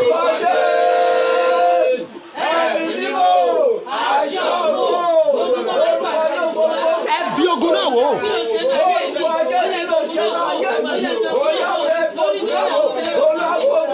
ẹbí ogun náà wò sà.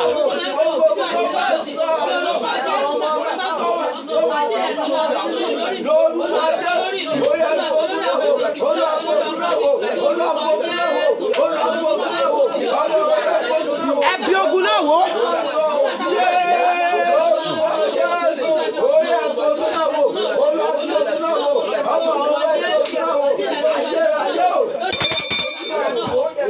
ẹ ṣàmì Jésù Olúwa wa ẹjọ àdúrà kẹta rèé ìbẹ̀rẹ̀ máa dánu dúró sí lórí mo fẹ́ kó o kẹsà tó bá di ọ̀la yẹn we are going to pray prophetically for our children àtẹ̀yìn tẹ̀ ń wojú Olúwa fọ́mọ ọ̀la yẹn àánú gbọ́dọ̀ fọhùn ẹ gbàgbé ẹ̀ àánú ṣe kí ni ó máa fọhùn bẹ́ẹ̀ ìwọ tó o bá jẹ́ spinster let us pray for our children for your forthcoming children nítorí 2020 you will be celebrated in the name of Jesus. Gbogbo agbára tó ní wẹ́ẹ̀dì rẹ ò ní dé ẹni sọ pé ò ní ṣọjọ́ ayẹyẹ ẹni sọ pé wọn ò ní kọrin ayọ̀ fún ẹ ẹni sọ pé ò ní ṣèyàwó lóbìnrin ẹni sọ pé ò ní lọ́kọ dádì bó o bá gbàgbọ́ tó ṣàmì ní ìgbà tó bá máa di December 2020 lórúkọ Jésù o máa fún wọn ní invitation mo ní o máa fún wọn ní invitation o máa fún wọn ní invitation ẹ jẹ́ àgbàdua ẹ jẹ́ àké ọ̀la la fẹ́ gbàdúrà fáwọn ọmọ yẹn. I want you to prepare the picture of your children. If you are yet to have any children, write out their names. I want you to pray. Ẹ̀yin ọ̀fà tẹ́ ẹ fẹ́ já okùn ẹ̀mí mi nígbà tí àwọn ọmọ mi bá dìde. Ẹ̀yin ọ̀fà tẹ́ ẹ fẹ́ já okùn ẹ̀mí mi nígbà tí àwọn ọmọ mi bá dìde. Nígbà tí ta ni bá dìde. Nígbà tí àwọn ọmọ mi bá dìde. Jáde lára mi. Jáde lára mi. Wọ́n lè fi ẹ má tí ì pa ń sìn. Ikú ẹ̀ ò tí ì di à ń sìn. Ẹ jẹ́ ìgbà tó máa ká lára ló yẹ kó kú. Ìgbà tó máa ká àwọn tó wà láyìíká rẹ̀ lára. Ẹgbọ́n mi sà, màmá kan a máa ń pè ní màmá Ondo lọ́dọ̀ wa mi báyìí kíyà yẹn tó travel out.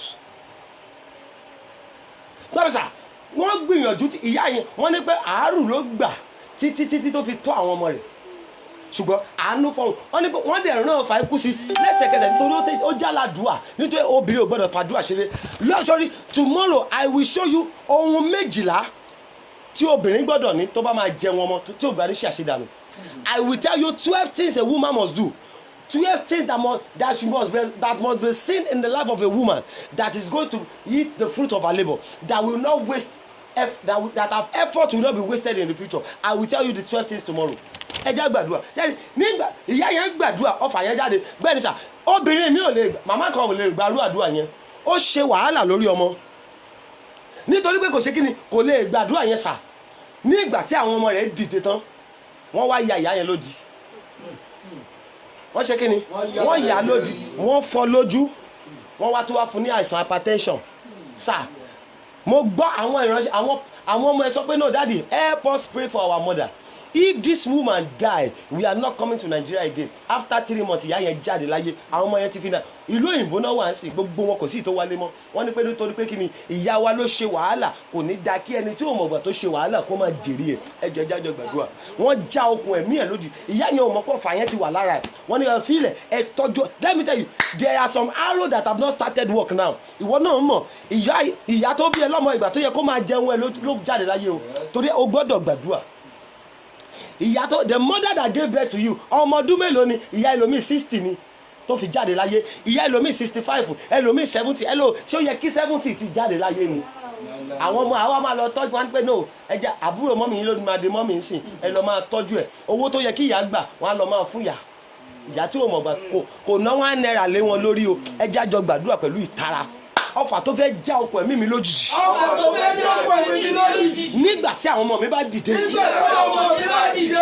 àdúrà kan tó kù nìyẹn ó yá jáde lára mi. ó yá jáde lára mi. jáde lára mi. jáde lára mi. jáde lára mi. jáde lára mi. yẹ́nì àwọn ọfà kan wà wọ́n á silent ẹni kò tí ì bẹ̀rẹ̀ iṣẹ́ silent arrow la máa pè é wọ́n lè ti kọ́ síbẹ̀ pé December 31 year 2032 ló máa bẹ̀rẹ̀ iṣẹ́ torí wọ́n á ti rí the future ìgbà táwọn yẹn fẹ́ dìde ìwọ ló mọ̀ àwọn kan wọ́n máa pè wọ́n ní arógo ṣáájú ológo ìwọ ò ní mọ̀ pé ológo ò ní mọ̀ rú ògo tọ́mọ rẹ̀ gbé wáyé sà wọ́n á dẹ̀ ti rí ògo yẹn ṣáájú ọmọ yẹn sà wọ́n á ti mọ̀ gbà tógo yẹn máa bẹ̀rẹ̀ iṣẹ́ wọ́n á wá wọn pé what are we going to do? Let us put this arrow in the mother's life. Let us put this arrow in the father's life. As at 20 tó bá ti di June 20 wọ́n ti mọ̀ pé ọmọ yẹn á pàdé aláàánú ní May tó bá di June 20 year 2023 ẹ jẹ́ kí ọfà yẹn bẹ̀rẹ̀ iṣẹ́ nígbà wọ́n ti rí pé ọmọ ti bẹ̀rẹ̀ ó ti rí àánú gbà ní May ọmọ ìyá wa bẹ̀rẹ̀ àìsàn ní June ọmọ wọn wá wo àìsàn yẹn títí wọn nígbà tó máa parí ẹ̀ wọ́n ní àrítọ́ àìsàn láríwò àrítọ́ lọ́jọ́ ṣe ẹni ṣàmì ohun burúkú yẹn ò ní fọ̀ sáyé ẹ̀ mo ní ohun burúkú yẹn ò ní fọ̀ sáyé ẹ̀ má bínú táwọn àwa pásítọ̀ tá a bá wá máa parí ẹ̀ fún yàn nítorí àfẹ́jẹ́ kí ìyá banú àfẹ́jẹ́ káwọn ọmọ banújẹ́ àmọ́ ẹ má wọrí mọ̀mọ́ yín try a mú olódodo lọ ṣáájú ọjọ́ ibi olódodo wo la mú lọ ṣáájú ọjọ́ bí àbí àwọn ìka ènìyàn pa olódodo ṣé Jésù ní Ọlọ́run ní kí olódodo má jẹṣẹ́ ọwọ́ ẹ̀ ni ó ní ẹ̀yin ó ṣiṣẹ́ ẹ̀yin ó sì jẹ́ ni Ọlọ́run ò ní kí olódodo má ṣiṣẹ́ Ọlọ́run ò ní kí olódodo ṣiṣẹ́ dàálẹ̀ fẹ́ lómi jẹ Ọlọ́run ò ní kí olódodo má jèrè ẹ̀ ṣùgbọ́n àwọn ìka ènìyàn arógo ṣáájú ológo ní bá wọn á gé ayé olódodo méjì sí agbede méjì àwọn tí ò mọ̀gbà tó olódodo ṣe wàhálà àwa máa jèrè iṣẹ́ ẹjẹ́ àgbàdua kan tó kù Olúwa ọfà tó fẹ́ pa mí ní àkókò ògo àwọn ọmọ mi. ọfà tó fẹ́ pa mí lákòókò ògo àwọn ọmọ mi. jáde lára mi. jáde lára mi. ṣé kí ni sà. jáde lára mi. ẹ má bínú ṣe náà múná lọ ṣùgbọ́n connect by faith gbogbo ọfà tó fẹ́ pa mí ṣáájú ògo àwọn ọmọ mi. gbogbo ọfà tó fẹ́ pa mí ṣáájú ògo àwọn ọmọ mi. jáde lára mi. jáde lára mi. jáde lára mi. jáde lára mi. jáde lára mi. jáde lára mi. jáde lára mi. jáde lára mi. ọfà tó fẹ́ pa mí ṣáájú ògo àwọn ọmọ mi. ọfà tó fẹ́ pa mí ṣáájú ògo àwọn ọmọ mi. àkókò tó. àkókò tó. iná Olúwa. iná Olúwa. tí jáde. tí jáde. tí jáde. tí jáde. tí jáde. tí jáde. ó yẹ gbọ́ Olúwa dé. Ẹ̀mí mímọ́. Aṣọ ògo.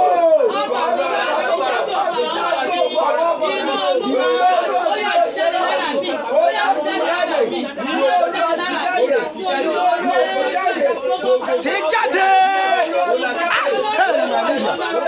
Akatopa abalima lima saida.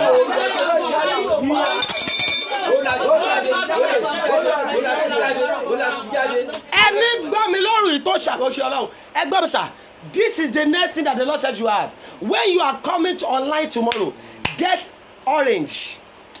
Bẹ́ẹ̀ ni ṣe kí ni mo kè é? Orange. Ọsàn. Gbogbo èèyàn wá ọsàn kó o gẹ̀ẹ́tì ẹ̀ wá lọ́la sà. Gbogbo ẹni pé ayé ò ní san ẹ́. Bẹ́ẹ̀ ni sà. Ó yẹ ọsàn. Gbọ́ mi sà. Nọmba 2 rè àdúrà méjì Olúwa ní ká gbà lórí ọ̀rọ̀ ọsàn yẹn lọ́la. A máa gbàdúrà sí lọ́la, a tún gbàdúrà yẹn sí ní Friday. Gbogbo ẹni sọ pé ayé ò ní san ẹ́. Bó o bá ṣàmì àrá máa pa wọ́n. Gbọ́ mi sà. Àdúrà kejì tá a máa gbà sí rè. Gbọ́ mi sà. Ìṣojú ọsàn. Ìṣojú ìyá ọsàn. Ọmọ aráyé á dẹ̀ sọ̀kò fún gbogbo ọmọ rẹ̀ á dẹ̀ jábọ́ wá sílẹ̀. Àdúrà yẹn àdúrà bàmí ni. In the presence of orange, the mother of orange will be there. Wọ́n á dẹ̀ sọ̀kò ẹlòmíì á múgi gbogbo èso ọsàn yẹn á dẹ̀ já wálẹ̀. Kíyèsí wọn ò kí ń ká ọsàn nígbà tí ò bá ti pọ́n. Wọ́n ṣe kí ni? Tí ọsàn ò bá ti pọ́n wọn ò kí ń kàsà. Tí ọsàn bá ti pọ́n náà máa ń já wálẹ̀ lẹ́yìn kọ̀ọ̀kan.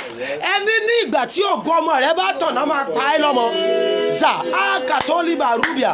Ẹni gbọ́ mi tó ń ṣàmì yìí. Gbogbo ẹni nígbà tí ògo ọmọ rẹ bá tàn náà máa fòpin sí ẹ̀mí ọmọ rẹ. Bó o bá gbàgbọ́ tó o ṣàmì ọfà ikú yẹn kó padà sọ́dọ̀ táyà. Ẹni sọ pé fílẹ̀ ẹ jẹ́ kí ìyá rẹ̀ wà láyé ìṣojú ìyá la máa ṣe gbà kọ́ bí a máa gbà kejì a máa gbà kẹta a máa wá sọ ẹni tó ti bímọ mẹ́rin à wá sọ́dọ̀ aláìlọ́mọ ìyá ọ̀dẹ̀ nílé ṣe kọ́kọ́ a wá máa kẹ́gbẹ́ ṣàánú mi wọ́n ti gbà kọ́kọ́ wọ́n ti gbà kejì wọ́n máa ti tún gbà kẹta ẹni gbàgbọ́ tó ṣàmì ìgbàgbọ́ gbogbo ẹni lòun máa sọ àkọ́bí rẹ tó ní òun máa ṣàbílẹ̀ ìràkọ́bí fún ọ tó gbẹni sọ pé fílẹ̀ ẹ jẹ́ kó bímọ a máa pa ọmọ rẹ̀ níkọ̀ọ̀kan bó ẹni tí ò bá ẹ lóyún tó lòun máa gbọmọ lọ́wọ́ rẹ̀ ẹni ò bá ẹ ru ìrò oṣù mẹ́sàn-án ẹni ò bá ẹ lọ yàrá labour room tó ní ọmọ tiẹ̀ lòun máa fi dájọ́ bó o bá gbàgbọ́ tó ṣàmì lórúkọ Jésù àrá kó pa wọ́n lójú mo ní àrá máa pa wọ́n lójú mo ní àrá máa pa wọ́n lójú àrá máa pa wọ́n lójú àwọn Yorùbá bọ̀ ní ọ̀rọ̀ wọn wọ́n ní ọwọ́ tí ọ̀gẹ̀dẹ̀ bá gbé máa fi nu ara rẹ̀ ní gbogbo ẹni bá gbé ọwọ́ ibi lérí rẹ̀ tọ̀wọ́ pẹ́ fi rẹ̀ àwọn ọmọ ìyá alágbájá lọ́lọ́gò tó yìí kí la fẹ́ fògo ìṣe ẹjẹ́ apákó wọn gbọ́dọ̀ rógolo bẹ́ẹ̀ bá gbàgbọ́ bí wòlíì mo kéde rẹ̀ sà mo kéde rẹ̀ mọ́mì gbogbo ẹni ń ṣàmì mo rán ọ̀rọ̀ yẹn jáde sà bẹ́ẹ̀ bá gbàgbọ́ tẹ́ ṣàmì ẹni fẹ́ pa ẹ́ lọ́mọ ẹni tó wò pé fílẹ̀ ibo ni ìyá ìtì rí àwọn ọmọ aláàánú yìí ẹjẹ́ waste effort wẹ̀ lórí àwọn ọmọ yìí bó o bá gbàgbọ́ tó ṣàmì irú agbára bẹ́ẹ̀ lórúkọ Jésù kó já sán bẹ́ẹ̀ ni sà ọ̀rọ̀ tó gbẹ̀yìn rèé bẹ́ẹ̀ ni ìyá kan bímọ méjì bẹ́ẹ̀ ni fúnra rẹ̀ ló tó àwọn ọmọ méjèèjì sà nígbà táwọn ọmọ yẹn ń bọ̀ láti NYSC orientation camp after 2 weeks àwọn méjèèjì lásídẹ̀ǹtì wọ́n dẹ̀ jáde láyé. nígbà tó ìyá yìí sá ilé lọ ṣọ́ọ̀ṣì pé ẹjọ́ ẹgbà mí wòlíì ẹgbà mí níbi tí bàbá wòlíì ń gbàdúrà olúwa ní gbẹ́nu sọ̀hún ẹni tó ní nǹkan rẹ̀ ló pa nǹkan rẹ̀ ẹ̀sà nígbà tẹ́ni tó ní nǹkan rẹ̀ tó lè pa nǹkan rẹ̀ kò pa wọ́n ní primary kò pa wọ́n ní secondary kò pa wọ́n ní university àwọn ọmọ ọlọ́mọ kàwé tán ìgbà yẹn ló ṣe pa wọ́n nígbà tí wọ́n bí léèrè ó ní òun fẹ́ fi wọ́n gba ipò olórí nínú ẹgbẹ́ òkùnkùn. ẹni tó pa ọmọ tí a rẹ̀ kí ló máa ṣe sọmọ lọ́mọ. gbogbo ẹni tó lọ́mọ rẹ̀ lòun máa fi gòkè nínú ẹgbẹ́ burúkú. gbogbo ẹni tó fẹ́ fi ayé ọmọ tiẹ̀ gòkè gbogbo ẹni ló máa fi ẹ̀mí tiẹ̀ gòkè gẹ́gẹ́ bí abiyamọ. bó o bá gbàgbọ́ mo rán ọ̀rọ̀ agbára jáde bí wòlíì lórúkọ Jésù irú alágbára bẹ́ẹ̀ kó ṣí ara rẹ̀. mo ní agbára yẹn kó fi ṣí ara wọn. mo ní alágbára yẹn kó fi ṣí ara rẹ̀. mo ní agbára wọn kó fi ṣí ara wọn. ẹ̀yin abiyamọ tẹ́ ń gbọ́ mi nínú àpàdé ọjọ́ mẹ́ta tẹ́ bẹ̀rẹ̀ lónìí ọjọ́ mẹ́tẹ̀ẹ̀ta yìí ìtàn tó máa yí ilé rẹ padà dádì mọ́mì ìṣẹ̀lẹ̀ tó máa yí ẹ padà tó máa yí ìtàn ilé rẹ padà tí àṣẹ ti máa kúrò nínú ilé yín tí wọ́n á fi mọ̀ ẹ́ gẹ́gẹ́ bí obìnrin ológo tó ò ní dúró de dádì mọ́ kó o tó ṣàṣeyọrí bẹ́ẹ̀ bá gbàgbọ́ tẹ́ ṣàmì lórúkọ Jésù ìṣẹ̀lẹ̀ yanu yẹn kó lókèétì ẹ mo ní ó máa lókèétì yín mo ní ó máa lókèétì yín mo ní ó máa lókèétì yín mo ní ó máa lókèétì yín gbogbo ẹni fi ọ̀rọ̀ rẹ wẹ́lọ̀ kiri páì lákò páàrùn ìkàsáìdà yava èlìmà túlíàdà súndàyà kàlímà rúbì bìkútùlíbù àdìmúlìmà sáìdà hàvà gbogbo ẹni rìnrìn àjò ogun nítorí rẹ gbogbo òṣì Ọlọ́run gbogbo ẹni wọ̀ṣọ́ òdì nítorí rẹ whosoever that have put on a wrong garment because of you tó ní kí ayé rẹ bọ́ sí òdì gbogbo ẹni gbéra rẹ̀ ṣépè gbogbo ẹni nígbà tó ń wà láyé pé ìwọ obìnrin yóò ní dìde gbogbo ẹni sọ pé nígbà tó ń wà láyé pé ọkọ rẹ ò ní rọ́nà lọ gbogbo ẹni sọ pé ìgbà tó ń wà láyé ìwọ obìnrin yóò ní lọ́kọ pé ìwọ obìnrin yóò ní bímọ pé ìwọ dádì ò ní níyàwó àṣẹ ni mo pa mo wí pẹ̀lú àṣẹ Olódùmarè bí ilẹ̀ ṣe gbé Kórà Dátánì àti Àbúrámù mi bẹ́ẹ̀ bá ṣàmì mẹ́ta fáyà mẹ́ta ilẹ̀ kó gbé wọn mi. Àmín, àmín, àmín, fire, fire, fire. aṣọ àṣẹdànù lọ́rùn rẹ lórúkọ Jésù ó yá kó fàya. Àmín. mo ní aṣọ àṣẹdànù lọ́rùn rẹ kó fàya. Àmín. mọ́mì ìwọ ló ní ọ̀rọ̀ kó kẹ́yìn yìí agbára tó sọ pé tí ọkọ ò bá dé ò lè ṣe kankan tó dẹ̀ fílẹ̀ ó fẹ́ ra àlùbọ́sà 30 naira ó tún dúró dọkọ ó fẹ́ ṣe nǹkan nínú ẹbí bí ọkọ ò bá tí ì dá sí kò lè ṣàṣeyọrí kankan bó o bá gbàgbọ́ tó ṣàmẹ́ lórúkọ Jésù Kristi agbára ẹ lórí ayé rẹ kó laná sọ̀rọ̀ wo bàbá màmá ẹ máa dìde ọ̀rọ̀ yín máa dayọ̀ aláyọ̀lẹ̀ yín kó kú òkè ọ̀rọ̀ agbára tó kẹ́yìn rè gbogbo ẹni sọ ojú oorun dojú ogun fún ọ ẹni sọ pé fílẹ̀ ẹjẹ́ a máa ní ọ lára lójú oorun tó ní bó o bá sùn láàárọ̀ ọwọ́ wọn ló máa rí gbogbo ọwọ́ tí ń gba aṣọ lára rẹ gbogbo ọwọ́ tí ń gba bàtà lára rẹ lójú oorun tó ní kó máa rìn kiri kó máa bá àánú pàdé gbogbo ẹni tí ò lè súnmọ́ ẹ lójú ayé tí ń fi ìbálòpọ̀ ojú oorun dá ire rẹ nù gbogbo ẹni tí ò lè súnmọ́ ẹ lójú ọrẹ tó ń fà ọ́ lọ sílé bàbá rẹ lójú oorun láti dá ayé rẹ padà sẹ́yìn láti sẹ́ sí kòríta òfo ìwọ tó ṣẹ̀ sáàmù lójú oorun tó ṣàṣeyọrí rí àṣẹ ni mo pa gbogbo agbára tí wọ́n lò lórí ayé rẹ lónìí bó o bá ṣàmì mẹ́ta fáyà mẹ́ta agbára yẹn là ń ná sọ̀rọ̀. Àmín, àmín, àmín, fire, fire, fire. gbogbo yìí kí a tó parí ìpàdé 3 days ìtàn ìyanu tí ìran rẹ ò sọ rí ìtàn ìyanu tí wọn gba ìyá tó bí ẹ lọ́mọ láti sọ ìwọ tó ṣàmì tó gòkè jù lórúkọ Jésù ó yá kó tẹnu tiẹ̀ jáde mo ní ìyanu yẹn kó tẹnu tiẹ̀ jáde mọ́mì dádì ẹ ní kú sípò yìí o ayé yín kó dìde ayé yín kó dìde ayé yín máa dìde ayé yín máa dìde kẹ́ ẹ lọ ráàánú gbà níbi tó ṣiṣẹ́ ìrànlọ́wọ́ sí mọ́mì dádì ó yá kó o lọ gba àánú mẹ́ o ní kú sípò tó wà yìí kí a tó parí ìpàdé 3 days yìí lórúkọ Jésù testimony tó ò ní lè sọ tó ó máa tẹnu rẹ jáde adúpẹ́pẹ́ yẹn náà ti gbọ́ gbogbo ẹ̀yin tí Ọlọ́run ń lò fún pàdé yìí tẹ́ ẹ sọ pé wòlíì ẹ ṣáà gba ilé ìfowó dátà ẹ máa ràn ẹ máa broadcast ẹ̀. Gbogbo ẹ̀yin tẹ̀ wọ́n pé náà tẹ́ ẹ bá ti gbàwẹ̀ tán nǹkan báyìí lẹ gbọ́dọ̀ fi break ẹ má bínú pé ó kéré.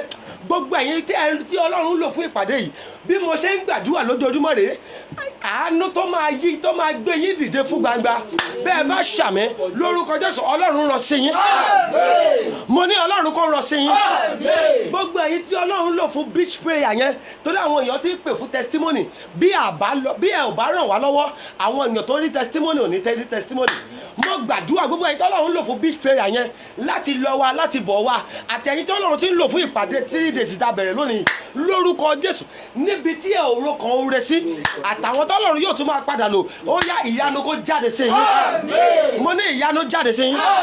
Ní ìgbà tá a bá máa pàdé lọ́la gbogbo wa máa jọ ní testimony. Gbogbo yín pátá ẹ̀rí kó fi ayé yín ṣe gbogbo. Adúpẹ́ pé Ọlọ́run ti gbọ́. Jésù Kristi Olúwa wa.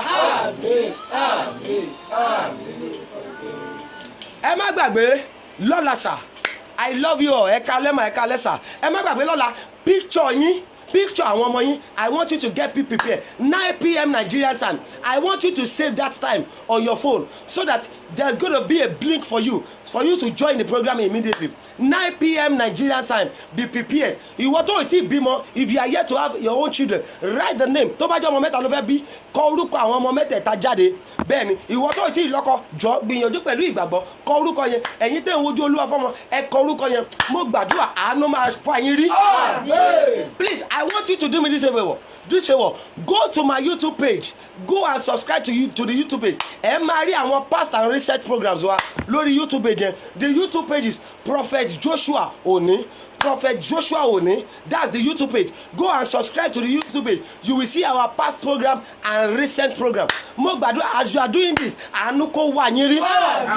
The YouTube page is Prophet Joshua Oni. Don't forget, get the picture of your children tomorrow. Àti ọsàn yẹn, ẹ bá jà gbàgbé kí ni mo pè é? Ọsàn. That orange. Ẹ bá ń get ẹ lọ́la.